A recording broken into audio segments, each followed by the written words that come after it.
Saludos familia.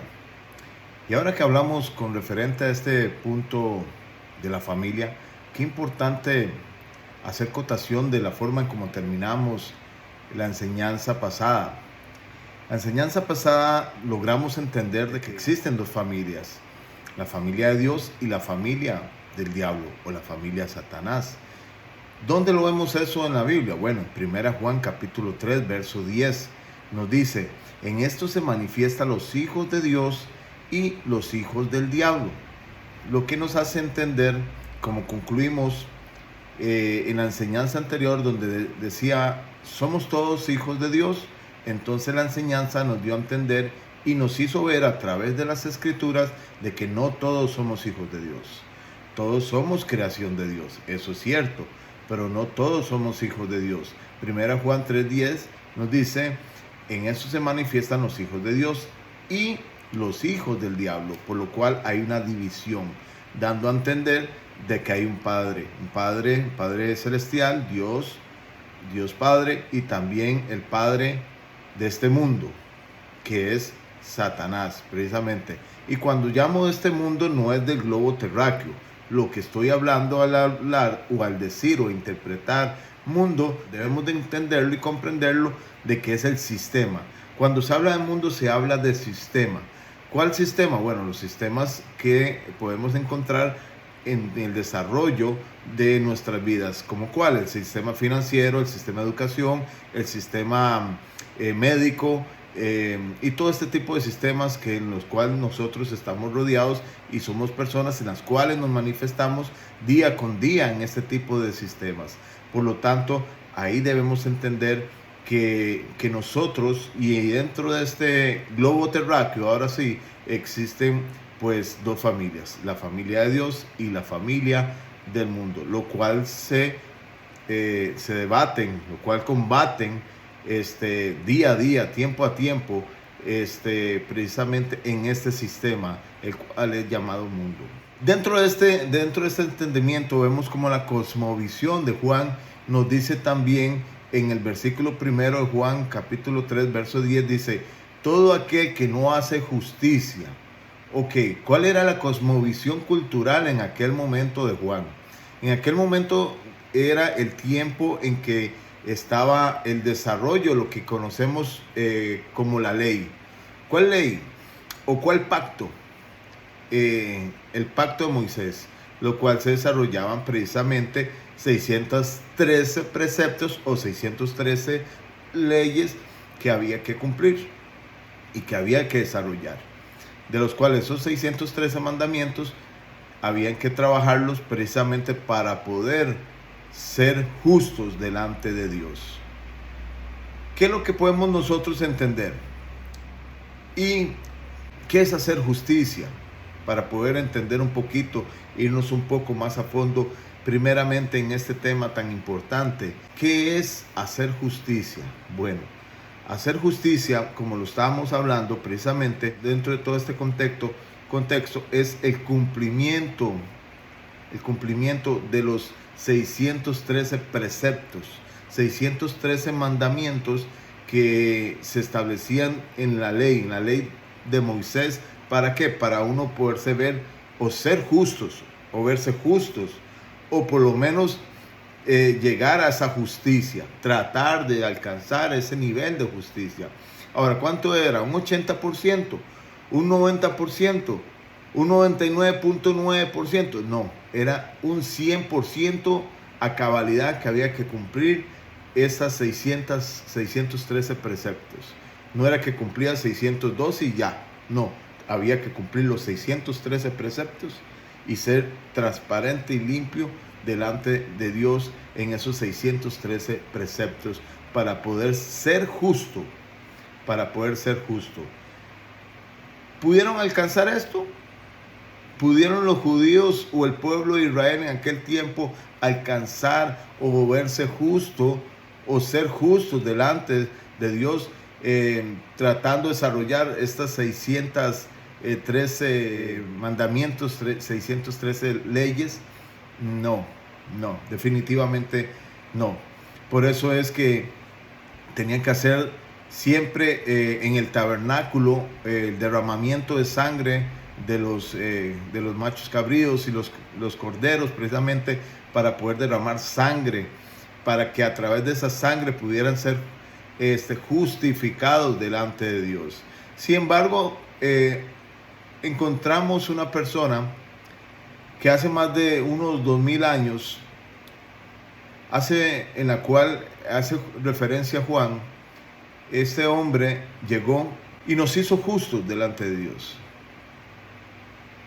Esta persona cumplió esos 613 preceptos delante de Dios. Una persona que caminó en rectitud. Dice en Hebreos capítulo 4, verso 15, sino uno que fue tentado en todo según nuestra semejanza, pero sin pecado. Una persona que fue tentado en todo, mas no conoció pecado. Una persona la cual caminó como nosotros aquí en la tierra, caminó como nosotros y fue tentado en cada momento, en cada tiempo. Acuérdense cuando entró al desierto, que fue tentado por el mismo Satanás. Sin embargo, hay algo importante y muy bonito en esa parte. Cuando es tentado y Jesús le contesta, escrito está que no tentaré al Señor mi Dios. Escrito está que no solo de pan vivirá el hombre. En cada momento cuando Satanás le tienta, Jesús le habla y le dice, escrito está. ¿Qué es lo que hace referencia a ese escrito está? No es para decir, bueno, ahí está escrito. No.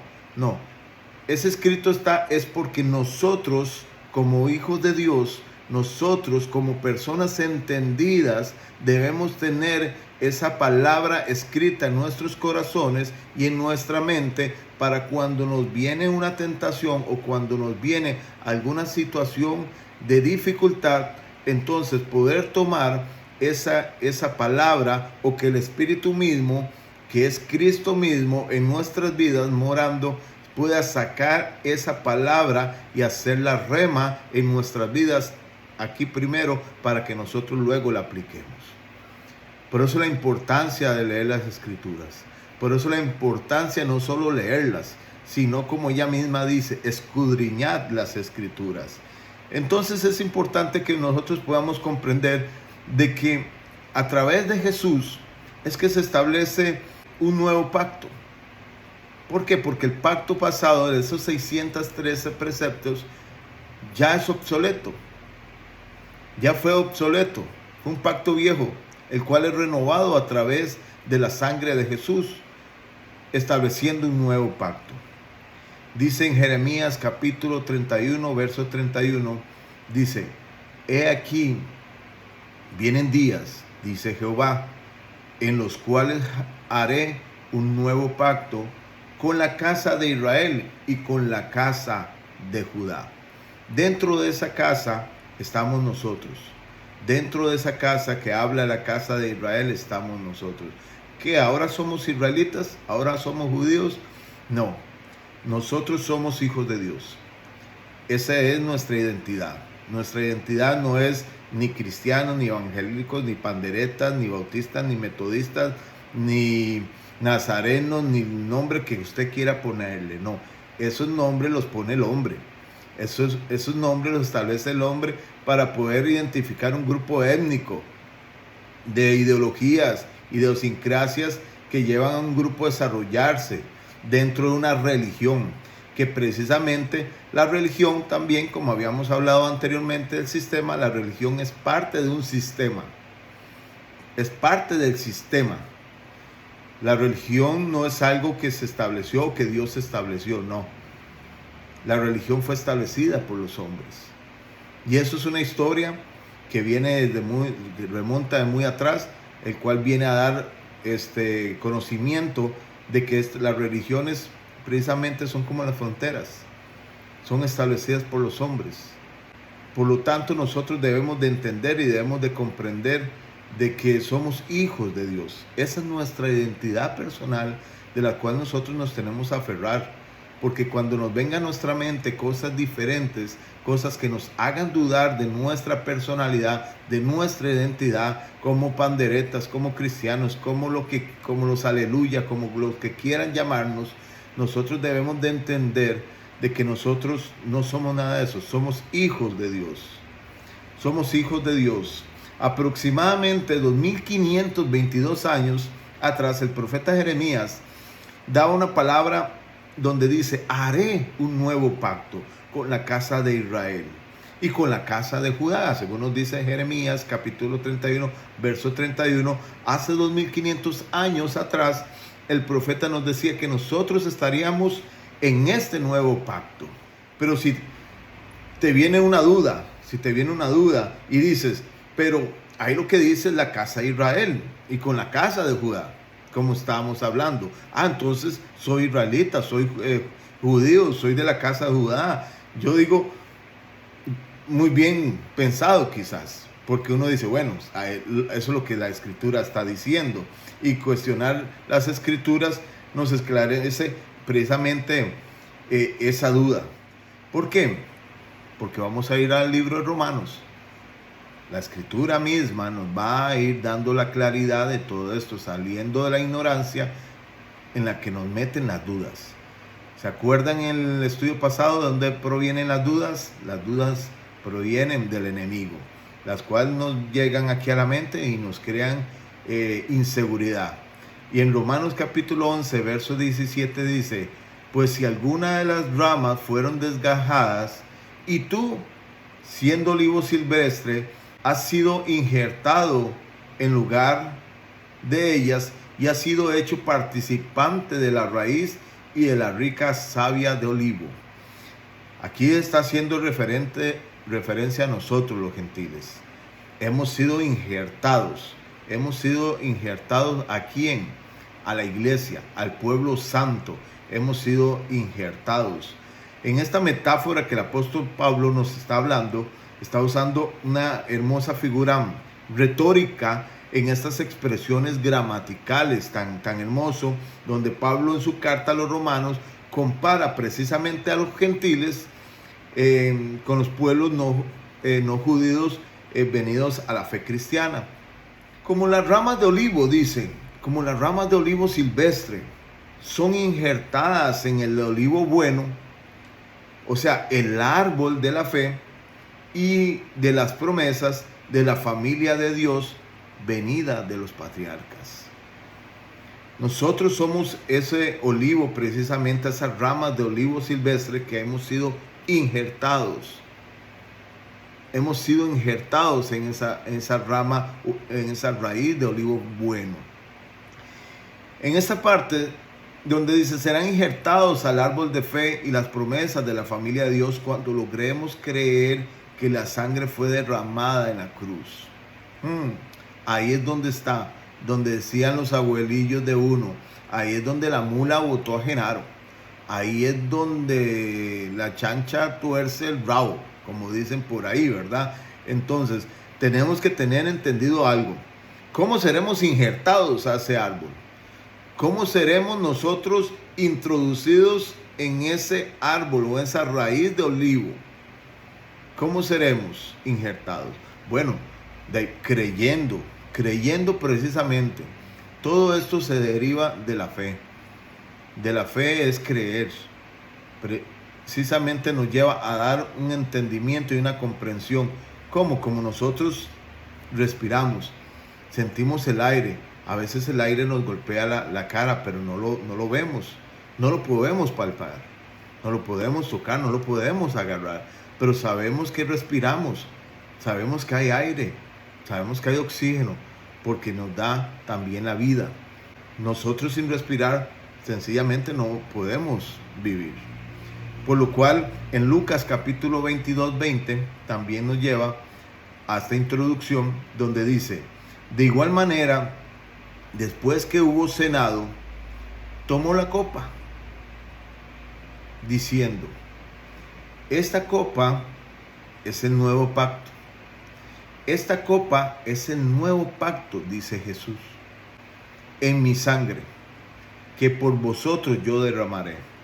Eso lo está diciendo Jesús con sus discípulos sentado en la mesa en la última cena y levanta su copa. En ese momento yo lo observo, donde él está normalmente lo vemos en el medio o en el centro, siendo el centro de todo, como lo es todo, como la palabra lo dice, que él es el todo en todo, y levantando su copa, hablándoles a los discípulos, palabras que quedan profundamente caladas en el corazón de ellos, a tal manera que las van transmitiendo de generación en generación hasta nuestra generación el día de hoy, que la estamos transmitiendo a través de este medio, y donde él dice: esta copa es el nuevo pacto, esta copa es el nuevo pacto en mi sangre. No es que la copa es el nuevo pacto, no, es la sangre precisamente, dando un ejemplo de que ese vino que tenía en la copa representaba o simbolizaba precisamente la sangre derramada de Jesús, que iba a ser derramada, y que a través de esa sangre nosotros íbamos a hacer ¿qué? ¿Qué íbamos a hacer? Correcto, eso mismo, justificados. Exactamente, íbamos a ser justificados a través de la sangre de Jesús derramada en la cruz del Calvario. Y a través de ese sacrificio de un hombre llamado Jesús. ¿Cuál sacrificio? Si todavía estamos preguntando, si todavía hay dudas, si todavía hay ahí en tu cabecita alguna duda, algún pensamiento que te llegue, pero ¿cuál sacrificio? Bueno, buena pregunta. No fue solo el daño físico que recibió, también fue el daño que a través de su vida tuvo que soportar. Imagínense que desde niño tuvo que soportar y recibir sacrificio. Desde niño tuvo que andar escondiéndose. Los papás tuvieron que estarse trasladando. ¿Dónde nació? En un pesebre. Él pudo haber nacido como el Hijo de Dios en el mejor de los palacios, pero a través de que su vida fue toda llena de sacrificios, vino sacrificio en sacrificio, desde su nacimiento hasta su muerte. En Hebreos capítulo 9, verso 15, nos dice: así que por eso es mediador de un nuevo pacto. Oiga qué bonito esto. Así que por eso es mediador de un nuevo pacto, para que interviniendo muerte para la remisión de las transgresiones que había bajo el primer pacto. Vuelvo y repito, porque esto es importante. Así que por eso es mediador de un nuevo pacto, para que interviniendo muerte para la remisión de la transgresión. ¿Se acuerdan esto de la transgresión, de lo que vimos la vez pasada? Más adelante lo vamos a ver. Dice: para la remisión de la transgresión. ¿Cuál transgresión? Romanos capítulo 5, verso 18. Vamos a ir a un contexto bíblico para poder entender un poco más. Romanos 5, 18 dice: así que, como por la transgresión de uno vino la condenación a todos los hombres. ¿Cuál fue la transgresión? Sí, el pecado original, la desobediencia, fue la transgresión de un primer hombre.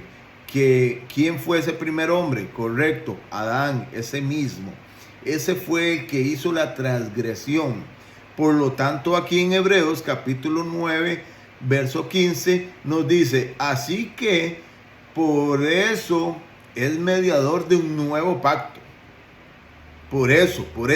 ¿Por qué por eso? Por esa transgresión que años atrás Adán llegó y hizo en desobediencia y transgredió.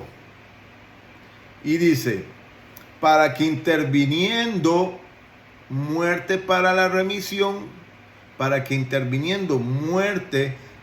la remisión de la transgresión, tenía que haber una muerte. Tenía que haber una muerte y un derramamiento de sangre para que esa transgresión original fuera limpia, fuera eliminada, fuera quitada, para que nosotros pudiéramos ser vistos justos, puros, limpios, santos delante de Dios. Sin esa remisión que Jesús hizo en la cruz del Calvario, nosotros sencillamente no pudiésemos ser vistos justos. Por lo tanto, es importante determinar que este nuevo pacto que está introduciendo Jesucristo a través de la cruz, de su resurrección y ese derramamiento de sangre, es que nosotros, esta transgresión nos ha sido perdonada. Ya no cargamos con ese pecado original. Ya no cargamos con el pecado. Entonces, eso es importante de decirlo. Hemos sido justificados. Hemos sido justificados. ¿Qué es ser justificados? ¿Qué es ser justificados? Hemos a través de Jesucristo cumplido los 613 preceptos. ¿Correcto? A través de ese sacrificio que Jesús hizo desde que Él inició, desde su nacimiento hasta la cruz del Calvario, nosotros cumplimos los 613 preceptos a través de Él. Ahora nosotros sencillamente no debemos mantenernos en ese pacto antiguo, en ese pacto de la ley de Moisés. No podemos nosotros quedarnos ahí en ese pacto, el cual fue derogado a través del nuevo pacto. Jesús vino a cumplir la ley, sí, la vino a cumplir, y la cumplió precisamente para ser justificado delante del Padre, para Él poder a través de su pureza morir en la cruz y de esa forma nosotros ser justificados. Hemos sido justificados a través de Él el 100%, no un 80, no un 90. Ya no es por obras. La Biblia nos dice, ya no es por obras para que nadie se gloríe. No es lo que usted vaya a hacer, ni lo que usted tenga que hacer. Pero entonces me dicen, pero entonces ¿cómo hacemos con lo que dice Santiago? Que sin fe es imposible agradar a Dios. O que nos diga, tenemos que hacer obras, porque las obras son las que demuestran. Sí, correcto. Esos otros, como dice, otro rollo. Esos son otros 100 pesos. Nosotros como hijos de Dios debemos proyectar obras, pero ya son obras que por nuestra propia convicción, que por nuestro propio espíritu, que es el espíritu de Cristo, el cual llevamos el fruto, no los frutos, el fruto del Espíritu Santo, que es amor, gozo, paz, paciencia, benignidad, mansedumbre, fe, templanza. Todas esas partes de ese fruto tenemos que reflejarlos a los demás a través de nuestras vidas. Como hijos de Dios tenemos que proyectar precisamente estos principios. Romanos capítulo 10, versos 9 y 10, y ya estoy terminando, nos dice cuál es el camino y cuál es la forma para llegar a ser hijos de Dios, para llegar a ser justificados delante del Padre. Qué hermoso. ¿Te gustaría ser justificado? ¿Te gustaría delante de Dios verte justificado? Decir, por mí alguien cumplió ya sus 613 preceptos, sus 613 mandamientos. Hay todo un camino que tengo que desarrollar, que tengo que iniciar. ¿Por qué? Porque estoy ahora dentro de un nuevo pacto. Esto lo vamos a ver más adelante, porque esto es bien importante, el conocimiento de lo que es el nuevo pacto y el viejo pacto.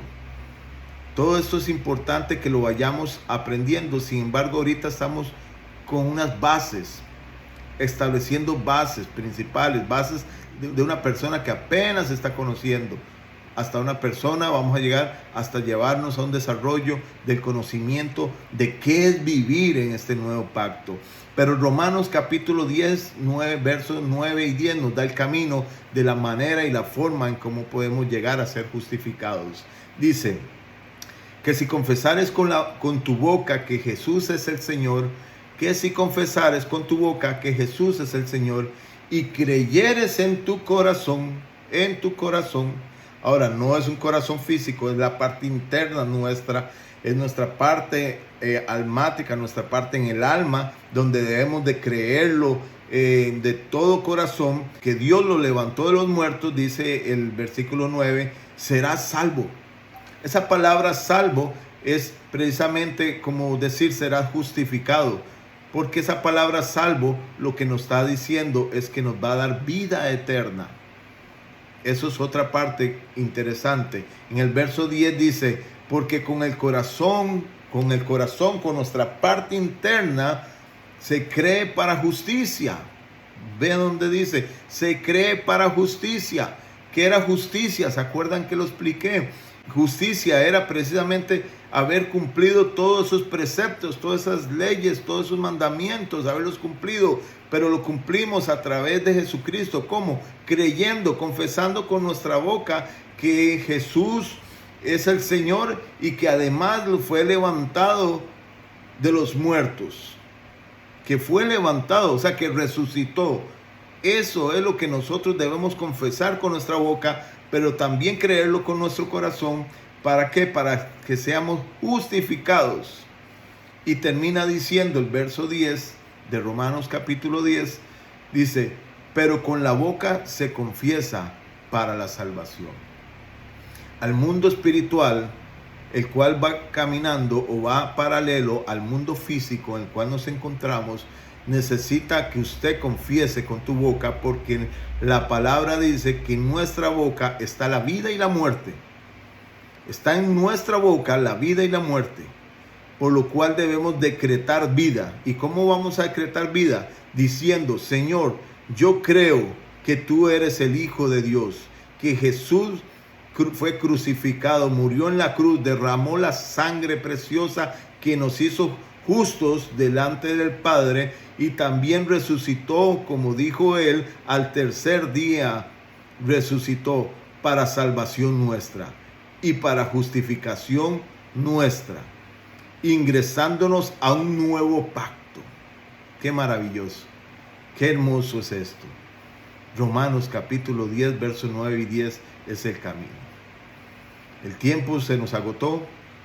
Seguimos con la tercera parte. Bendecidos, ya son bendecidos en todo, y nos vemos en la próxima.